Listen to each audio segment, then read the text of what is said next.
you cannot not watch her. I mean, Mm-hmm. she is unstoppable. She is an amazing player on every level. She has impacted that team in ways that nobody has.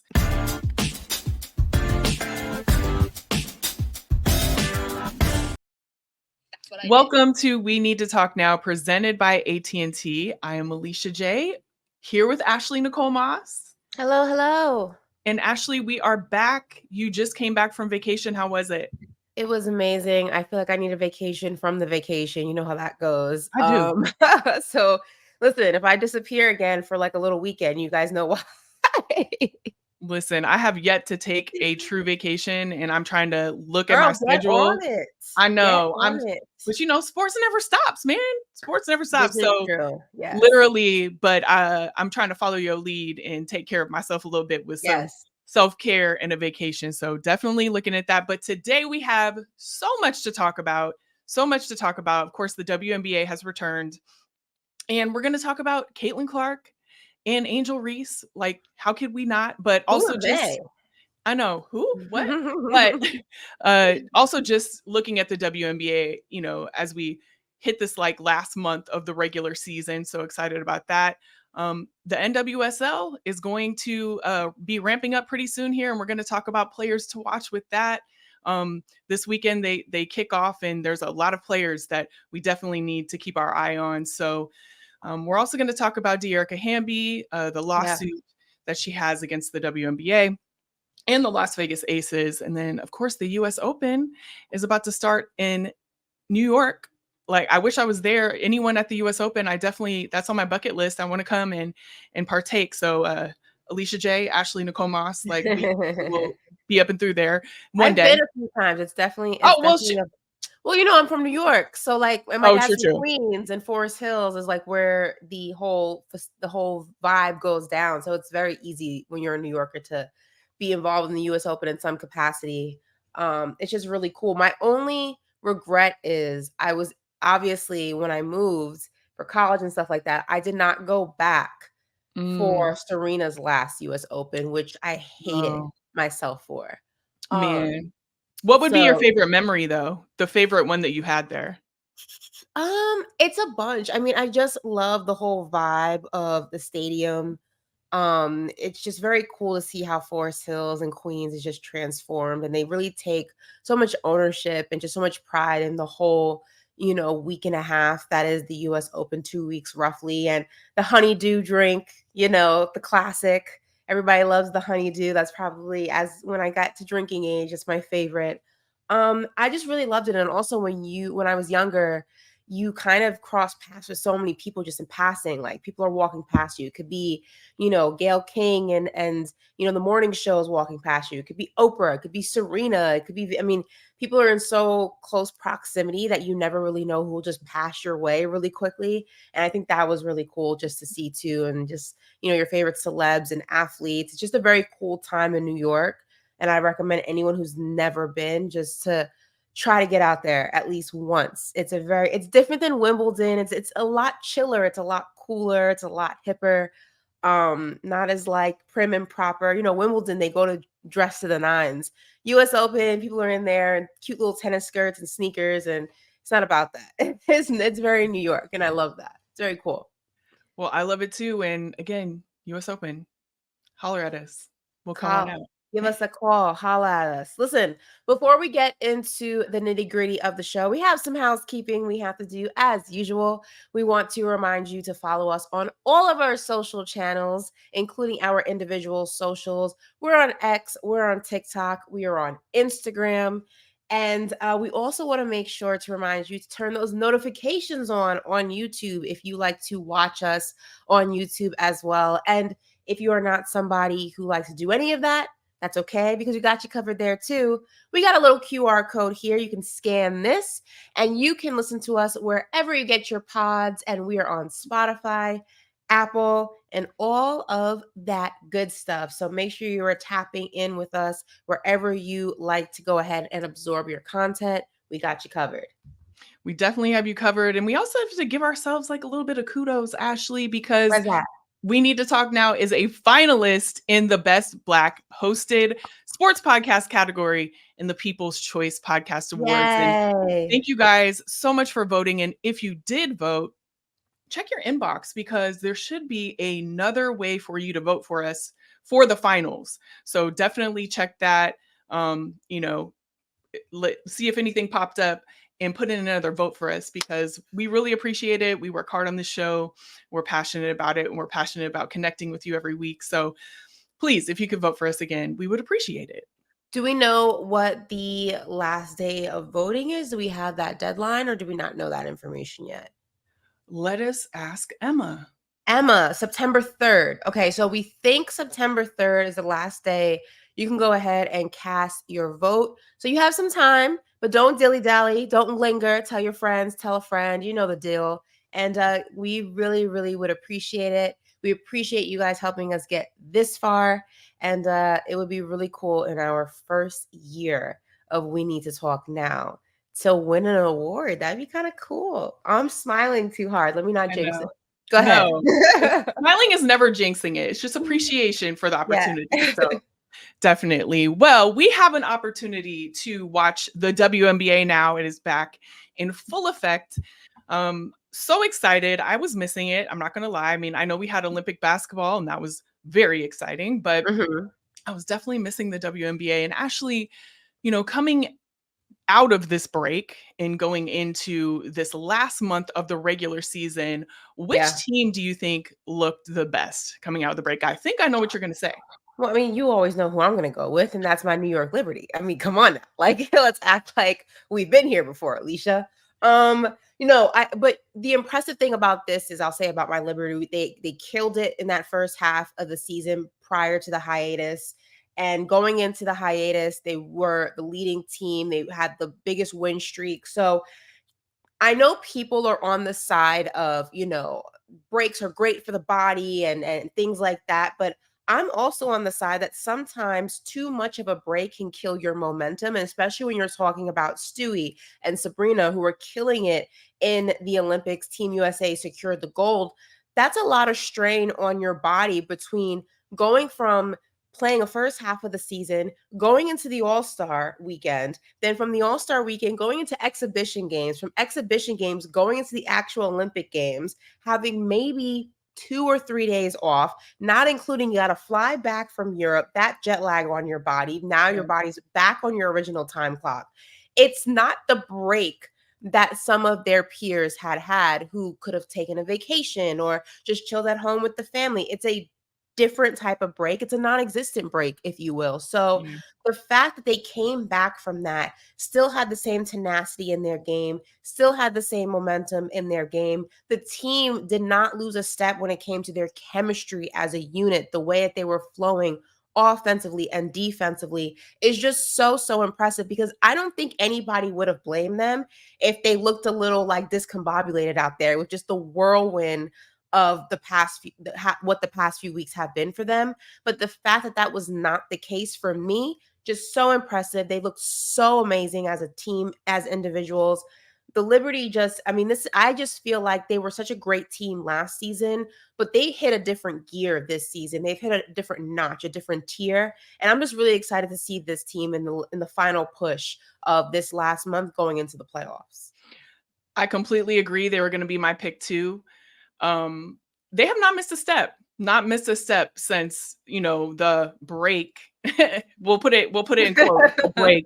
Yeah. They have not missed a step. Like you said, their chemistry is on point. I would like to point out some other teams too, since we're Yeah. both in agreement there and you've covered all the points amazingly well. There's nothing more that I could add, but the Lynx are Oh my definitely coming in God. strong. So So good. good. They have Nafisa back, which is huge. I mean, you saw how instrumental she was in the Olympic run, and she's just obviously an amazing player on all fronts. Her impact is going to be huge for the Lynx, but also just the way that they're playing, their team chemistry is amazing. Definitely a team that I would keep my eye out on, if not watch consistently, because the Lynx are just that good. And then people are going to be like, Alicia, this team is not really, they're not in Uh-oh. contention right now specifically, but I think the Fever is definitely a team that you should be watching. number one, they did have a break of sorts, had a mini training camp per se during the Olympic run, which I think Yeah. really helped them overall. And then when you look at a player like Caitlin, for example, who did not have a break at all coming from college, she definitely got the respite that she needed. She even talked about that. And we're going to talk about that a little bit later on Mhm. in the segment when we talk about specific players to watch. But literally, that team wants to make the playoffs. Their chemistry is they're really gelling. They're coming Mhm. into their own as a team, and a team that you definitely should watch. And when we prior to, I believe our last pod or maybe the pod before, we were actually talking about between, the Sky Fever and some of the teams that were rookie led or primarily, rookie focused. Which of these teams do you think that would really figure it out after, the hiatus is over when the season resumes for the second half? And I think you and I both said we would not be surprised if the Fever were a team that you really had to go ahead and keep your eye on if this break did them justice, because of kind of like what we were talking about with the Liberty, but in a slightly different way, in the sense that, listen, crazy collegiate seasons, crazy collegiate, tournament. Then you have to go ahead and declaring for the draft, all the PR and just the media that you got to do about that. Then you have the draft. Then you have training camp. Then you have the first half of the season. Then you have the All-Star week. I mean, it literally is one thing after another for a group of women who've never been in this position before. Like, it's a Right. lot. So, yeah. It's definitely a lot. And, that this break, I think the Olympic break, and I said this before in another pod, has helped them in ways that they will not even imagine going For forward sure. in their careers. But definitely the Fever, 5-0 in the last 5 games against teams with winning records. Mhm. They're hot right now. They're on a roll, and I definitely think there's somebody to watch.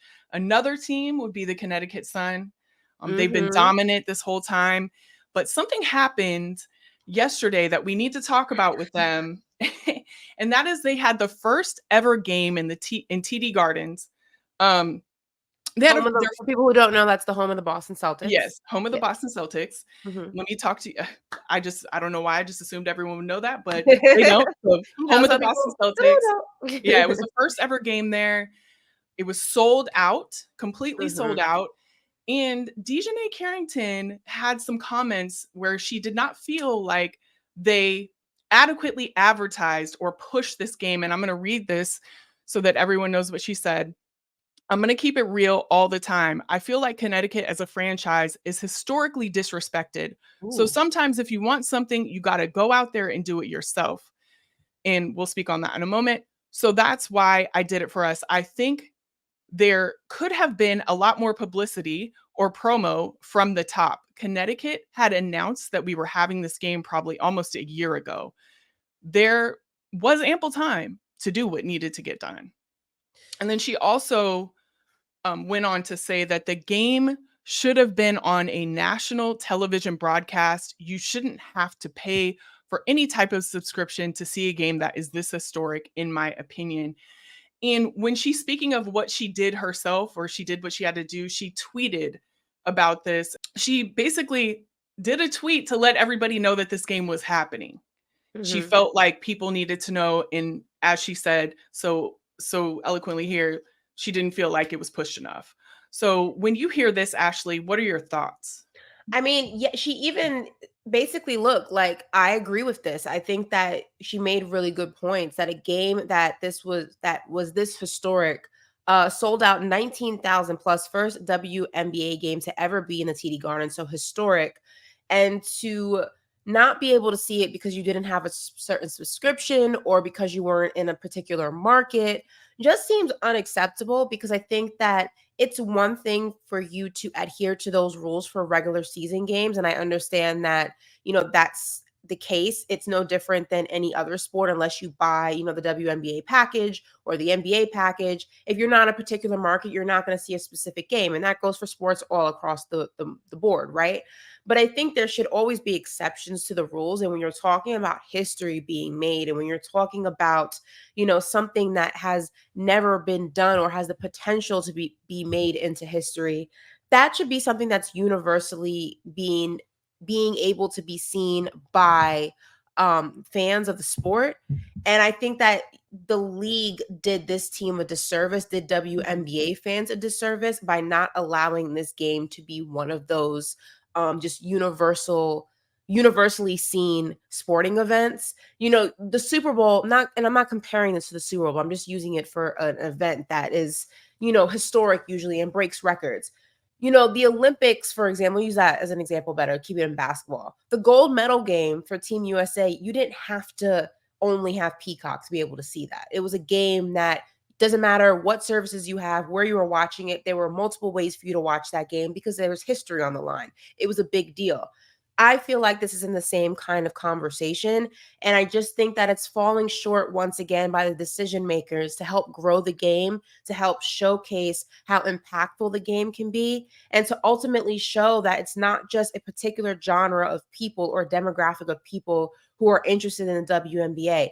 19,000 people don't buy tickets by mistake. And what you did by not showcasing that 19,000 people bought tickets to watch this game in an NBA arena, what you showed is that, oh, well, that doesn't matter, but the games that maybe don't have that attendance are more, it kind of pushes back, or rather it hinders the narrative that you're trying to push, and that is everybody watches women's sports, when you don't showcase a game that showcases everybody watching women's sports.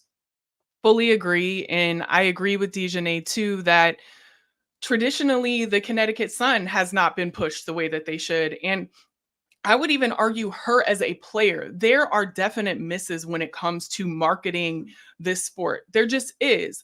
That is, I'm not indicting anyone, I'm not blaming Mhm, anyone, but there are holes. There are holes that need to be filled and fixed. And when it comes to what Dejanay said, I hope that when people listen to this, they don't feel like it is an indictment on the WNBA, but rather something that you should listen to and literally not do again. Just learn from it. I don't think she's saying these things, and I don't want to speak for her, but when I'm listening to it, she's saying this for awareness. Like, this was a miss. mhm, Let's not do it again moving forward. We have too much of an opportunity, and I'm speaking to the WNBA specifically, to promote women in the ways that they should be promoted, to promote teams in the ways that they should be promoted, and to mhm. show everybody this amazing league that we have and people have poured their blood, sweat, and tears into. So when you have an opportunity like this that was a miss, I just hope that when they hear these words from Dejanay, that Mhm. things are rectified in the future and that something like this does not happen again. It shouldn't have happened. And Let's look, be clear. But the game was available on League Pass and Twitter live stream, so we wanted to go ahead and just let that be known. So it's not like you only needed League Pass. There were two ways to watch this game, but again, I just think that if this were the finals or something like that, you would have had multiple ways to watch it. And especially in at this time of sports where there is no NBA, the NFL is in its very early stages. Nobody's really, and preseason games aren't on every single day. This is what we call the dog days of summer, right? There's so much opportunity to put these games on national television because there isn't just this influx of, okay, we have to figure out the scheduling, we have 5 different major sports on during this right now. There's so much opportunity to fill in kind of the cravings people have for competitive sports, and it was a missed opportunity to not do that with a game of this magnitude. And also, there have been other games of this magnitude with specific players in there that aren't necessarily from the Connecticut Sun or Mhm. teams that haven't traditionally been pushed, that have been pushed on a level that they should have been. And so I just want that to follow suit across the board, with all of these historic games that we have in this league and any other women's league that we have. We need to rectify this and push them in the way that they should be. Like, just shouldn't happen again. Listen, it's growing pains, and we hope that every season it gets better. And I think there's been improvements, and we're all very, very happy for these improvements. but things can always be improved even more. So fingers Yeah. crossed that that is the direction things going. We're gonna go ahead and switch gears and go from the WNBA to the NWSL because the league will be making its return this weekend, and there are plenty of storylines to go ahead and focus on. But right now, we're going to go and break down 5 players we think you should watch as this season continues. So it's going to be returning this weekend. So, Alicia, I'm going to go ahead and let you do the honors first. Give me a name and tell us why. Well, the first, I'm going to put them together just because we've seen them in the Olympics. Triple espresso, Uh huh. Sophia Smith for the Portland Thorns, Mallory Swanson, obviously for the Red Mm-hmm. Stars, and Trinity Rodman for the Washington Spirit. While we did watch them together at the Olympics, they are all, huge for the teams that they are on, making waves in every single way. And so those 3 individually, we should be looking at. We saw them as a group. I loved everything that was surrounding that. Obviously, they got the gold with the team. They led the team to gold, and that was great. But Yeah. they are individual players that are making impact on all of their teams, and they all should be watched. All right, 3 for. I love that. Listen, I'm going to go ahead and keep it in kind of the Olympic spirit. I'm going to go Naomi Girma, San Diego Wave. Listen, I think she has been able to just introduce herself in so many different ways on so many big stages. You talk about last year, the Women's World Cup. But I think that one of the things that has kind of stood out, just looking at her stats and things like that, is she's kind of already cemented herself as such a crucial and just one of the most trusted players on whatever team that she steps foot on.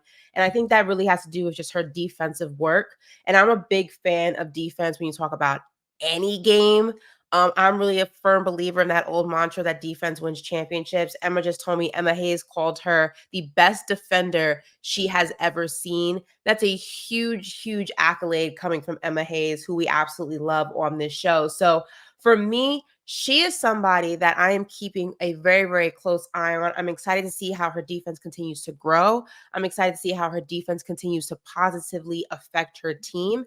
And ultimately, I'm just excited to see the type of player that she grows into. I mean, we forget how young some of these young women are. I mean, 24 years old. She was born in 2000, Alicia. Just put that into perspective. I don't 2000. even want to think about that, Ashley. I 2000, don't I want was to in what? First grade, second? I mean, geez, like listen. I We just won't talk about where I was in 2000. It wasn't first grade though. It was not first grade, Lord. But listen, she's amazing on so many levels. amazing. And one of the things that I loved about the Olympics with her is that, we knew she was a great player, but this was on, a worldwide. She's been on a worldwide stage before, but this just was, catapulted her on every level, which I love. Like she became a household name, I would say. I mean, people that truly love soccer know who she is, but like everybody got to see, Yeah, all of her abilities. And then also she was a true leader in these love it. Olympics. And I love seeing that. So definitely would agree with her. So we're up to 4. We talked Okay. about doing 5. Give me one more. Go ahead and round it out Yeah. before we move on. Listen, Barbara Banda, like, Okay. you cannot talk about watching the NWSL moving forward and not talk about her.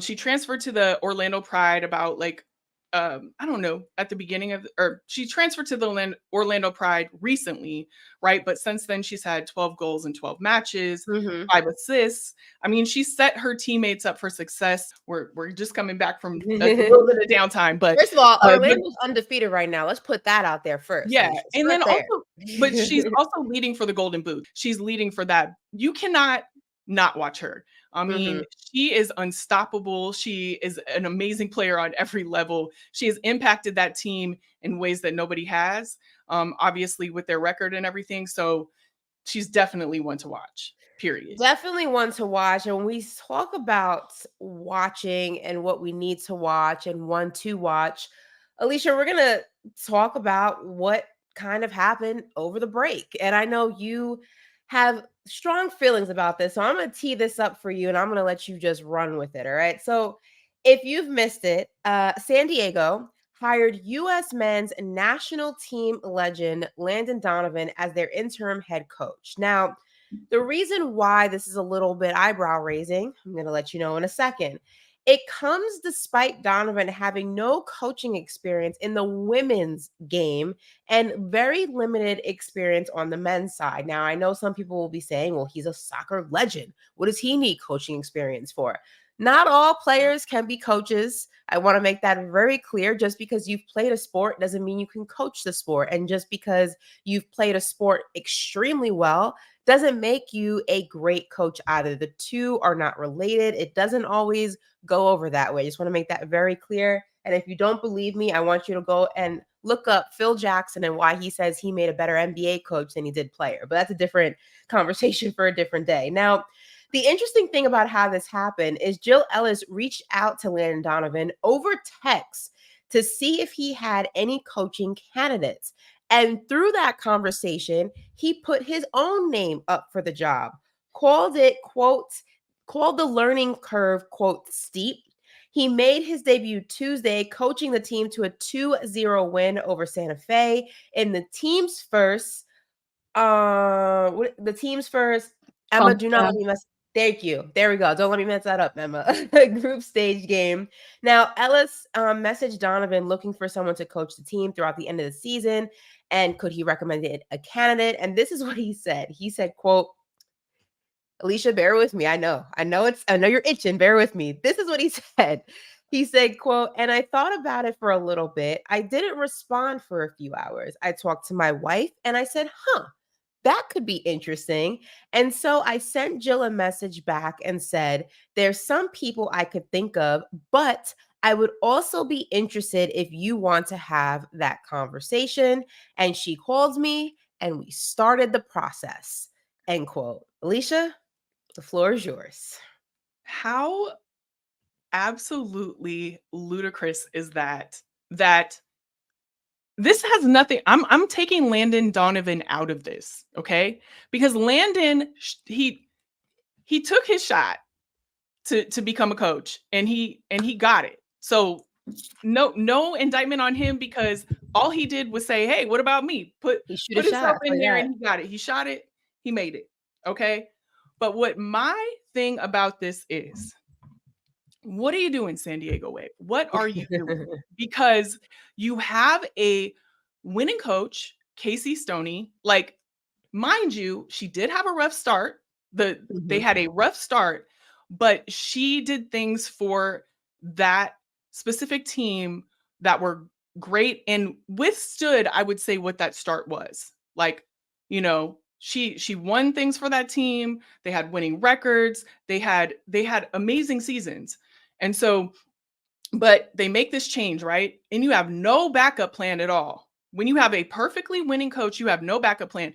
And let me tell you how I know you have no backup plan, because you're texting people to ask them if they have coaching candidates. Like, so you have nobody in mind, but you just let a coach go that has a winning, not in that specific moment had a winning Right. record, but has a winning record, and has impacted your team in amazing ways. So you have no backup plan. You text somebody, you don't even text them about the job. And they say, "Hey, what about me?" And you just appoint them as interim coach. What Mhm. are you doing? He has very limited coaching experience, and then also no coaching experience with women. That is an issue. Mhm. And I mean, I know he is interim. We do have to say that he's not appointed as the head coach. He is the interim coach. He basically has 10 games, 10 matches to be able to prove himself. But what are you doing, San Diego Wave? That is what my issue is with this. Like, you're handing over a team that had, a lot of success to someone who hasn't even coached, and you literally did it in a fashion where you text somebody. That is so crazy to me.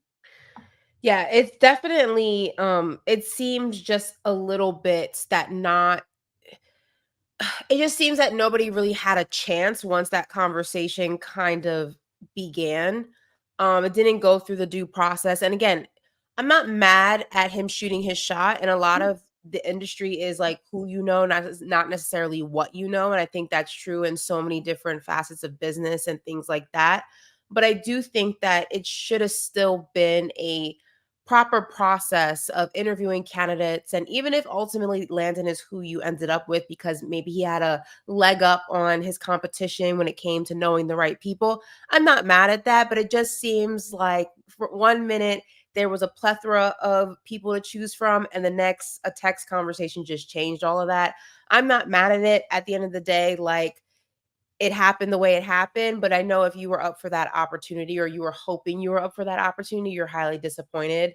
And that's the part that kind of is unfortunate. But he has to prove that he can do a good job, and maybe this job will be his for the foreseeable future, and maybe he'll be able to successfully coach his way into a long-standing position, or we'll just see that he wasn't the man for the job. Either way, the truth will always come out in who the best person for the position is when it's all said and done.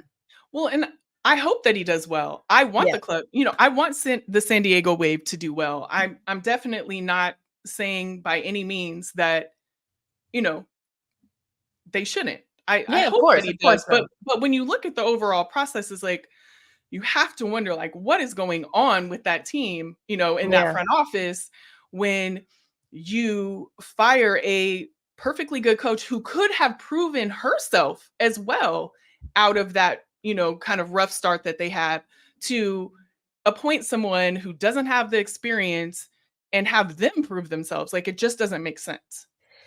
It doesn't make sense, but welcome to the world of sports, Alicia J. And speaking of sports, we're going to talk about some people. I don't know if you've heard of these girls. Maybe you have, maybe you haven't.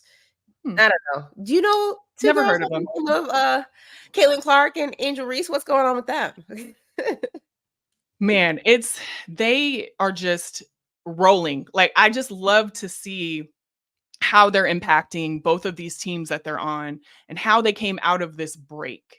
It was a true break for them, which I'm glad that they got it, because not only them, but all of the rookies really, really needed it. So, seeing, Angel coming out the gate with double doubles, and then you have Caitlin Clark setting the rookie assist record that Tisha Pinachero had since like 1998. I think that was like 2 years into the league's existence. So, are breaking records, impacting their teams in ways that they were doing before the break, but even better. They look like Hmm. they have like fresh legs. Even Kevin Garnett had something to say about this, and I know we have this. He said, "What if Caitlin Clark's Olympic break was the off-season adjustment for the league that WNBA rookies don't get before their first season? It looked crazy out there yesterday. Can tell she was in the film room." So, and I would say the same thing, watching them, they just look fresh, rejuvenated, looked, honestly, they had time to kind of be human beings in the break. I think they went on some vacations. I Yeah. know, the Sky specifically had like a mini camp. Actually, no, I believe it was a Fever. Had a mini camp of sorts, maybe even both of them. I know they Hmm. were doing team activities.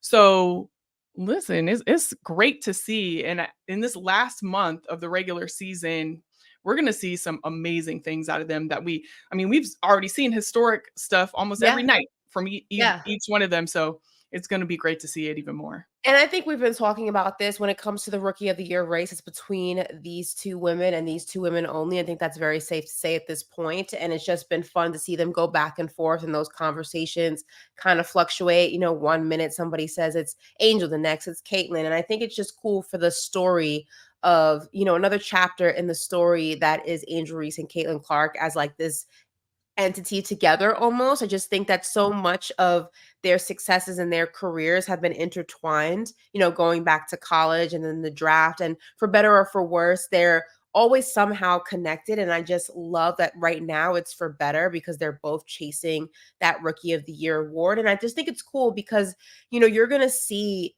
Much like we have these conversations about Steph and LeBron and how much their careers have been intertwined and some other tandems in the NBA, I just think it's cool that we're going to see this for a long time, and we're going to see them battle it out, and we're going to see one of them win a championship and then the other. And then maybe, it's going to be like they're internally competing with each other. And then one day they'll be on Team USA together and they'll be teammates. And I just think it's very cool this era that we're in right now in the WNBA, specifically with these two young women, because I just feel like their stories will somehow always be intertwined with one another. Obviously, they're going to go on to do amazing things as individuals, but I just love the fact that you have this storyline in the league about two players who have so much history already, and it's just going to continue. It's just going to get bigger and it's going to get grander, and I love that. I really do. So I'm really excited to see both of them continue to shine bright, and I'm excited to see who wins the race at the end of the season, who gets to hoist up that Rookie of the Year trophy. It's going to be fun. It's going to be fun to watch. Yeah, it's definitely gonna be fun, and it's gonna be very close. I So don't know close. if I would even wanna vote on that at this Oh point my because it is gosh. so close, and Yeah. it is beautiful to watch, and when I think about this class of rookies and including them, it's been amazing, but this is gonna keep rolling. We have some amazing rookies coming into this league every single year, and we're Yeah. gonna see this time and time again, and I'm really excited about that for sure because, man, what a time. What a What a time. time.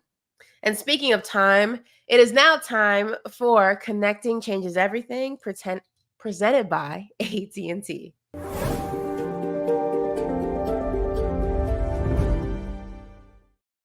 Okay, Alicia. So, from the fun of the WNBA to the not so fun, we have something very serious that we need to talk about in this week's Connecting Changes Everything, presented by AT&T, and that is Dearica Hamby has filed a federal lawsuit against the Aces and the WNBA, alleging that she faced repeated acts of discrimination and was traded for being pregnant. It comes after she filed a complaint with the Equal Employment Opportunity Commission last September. In May of this year, the commission notified her of her quote, right to sue. Now, per Hamby's lawyers, the EEOC issued the right to sue document at our client's request because we wanted to move forward with litigation. The EEOC did not make any finding regarding the facts. To permit a full scale investigation might have entailed another year or two of delay. Now, in the lawsuit, she alleges the following: that she was forced to vacate team provided housing. Aces players and staff were told to stop communication with her. Aces attempted to wrongfully obtain her medical records. Now, Coach Becky Hammond denied the mistreatment on Sunday following the team's game against Hamby's Los Angeles Sparks. She said, quote, "Here are some facts. I've been in either the WNBA or the NBA now for 25 years. I have never had an HR complaint, never, not once. I still didn't actually because Dearica didn't file any. She didn't file with the Players Union. She didn't file with the WNBA. Those are the facts. It's also factual that nobody made a call about trading her until Atlanta called us in January 2023. That's a fact. So it just didn't happen.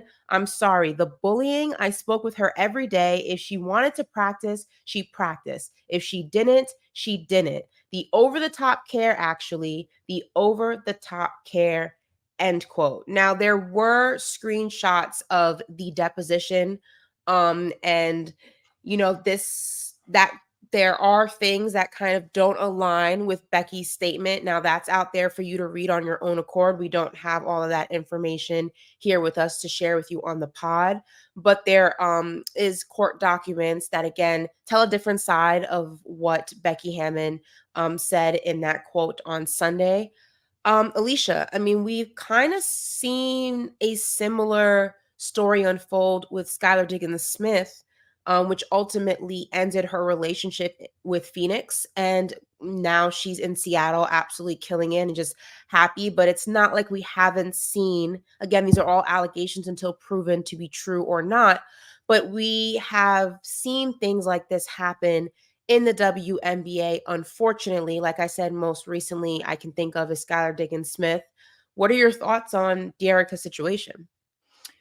Well, unfortunately, this is something that has been going on in women's sports as a whole overall. I mean, you could talk about Allison Felix and what she went through with Nike.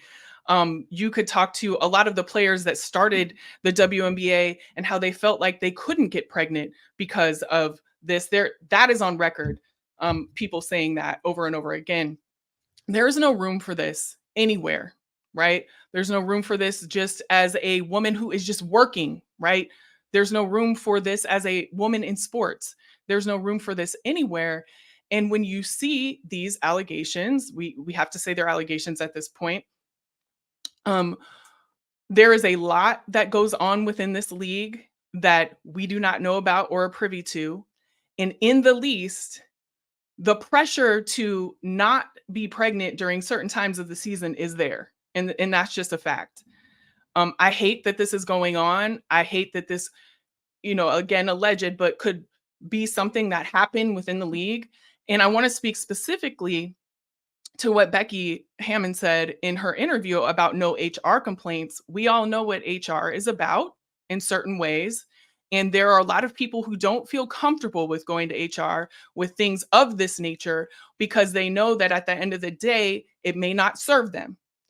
I can say that specifically with it wasn't pregnancy related, but something that happened to me while working in sports. I did not feel comfortable going to HR because I had seen what happened when people went to HR. So saying that nobody has gone to HR on you is not necessarily something that proves anything or is a fact in any kind of way. So when I hear that, um, that's just not something that I would take into account because we know that traditionally HR doesn't always protect the person that is coming to them. And that's across the board, not just in sports, but just in general. Do you feel a level of, I mean, me reading this statement, and again, I've never met Becky. I have great admiration for her just for the barriers that she's broken in not only the WNBA, but also the NBA.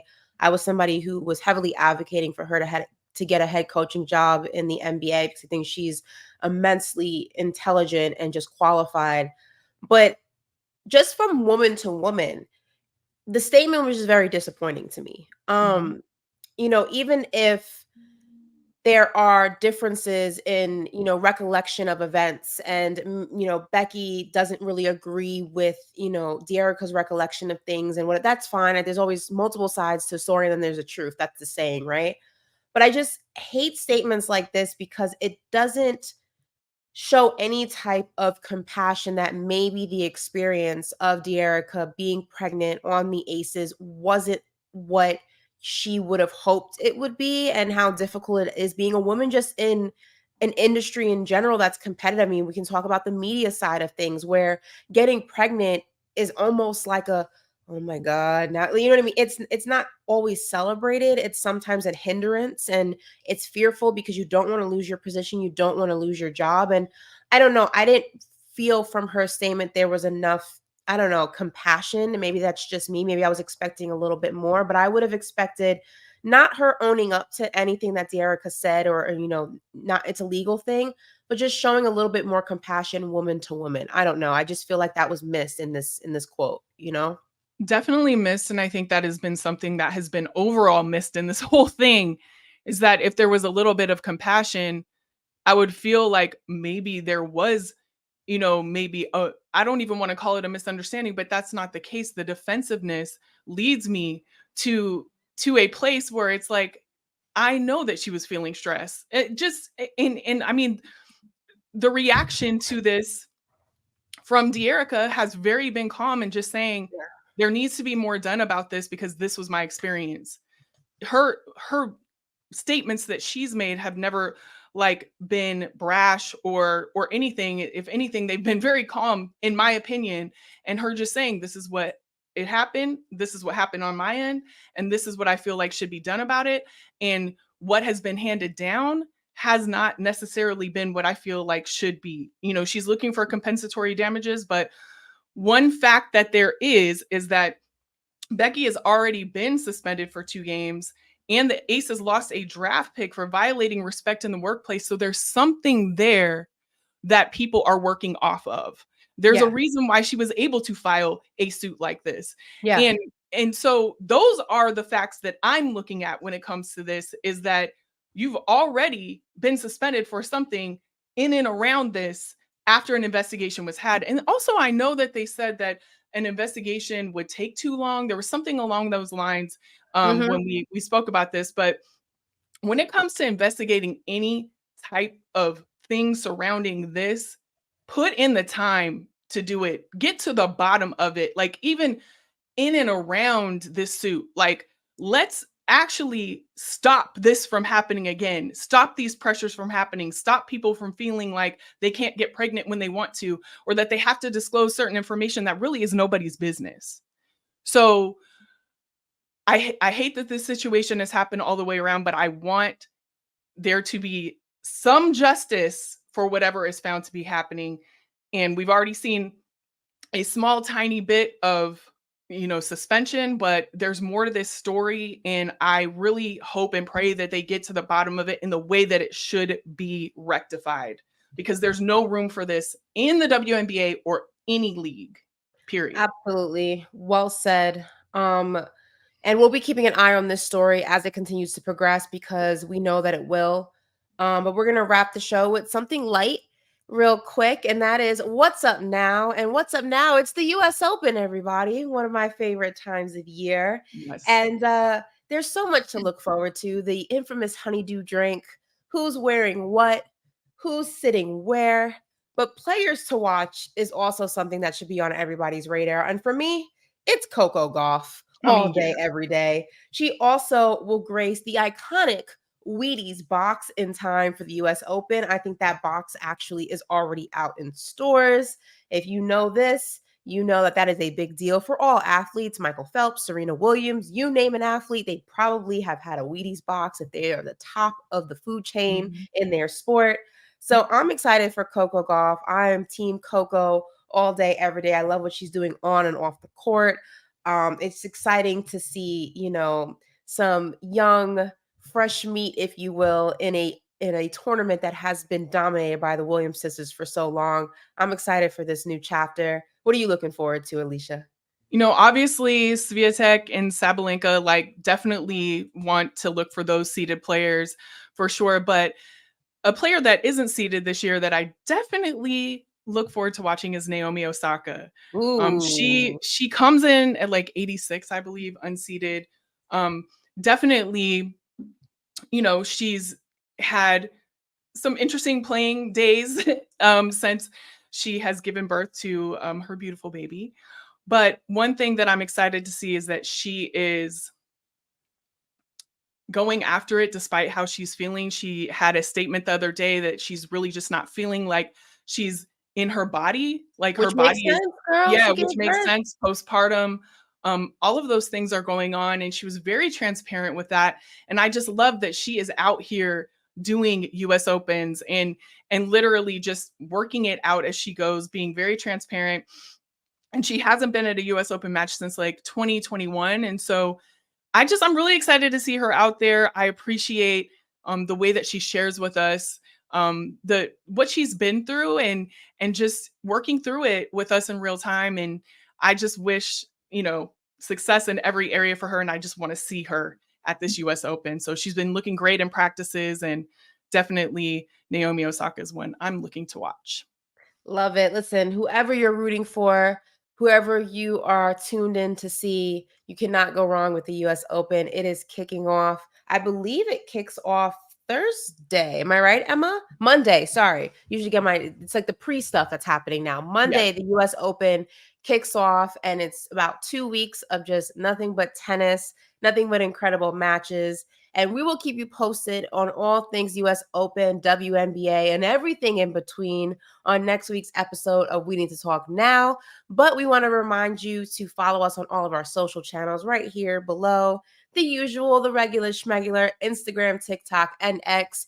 And as always, the QR code at the end of the show can help you find us wherever you get your podcast, Spotify, Apple, everything in between. Until next week, for myself, for Alicia, we'll see you then. See you next week. Go vote. Go vote.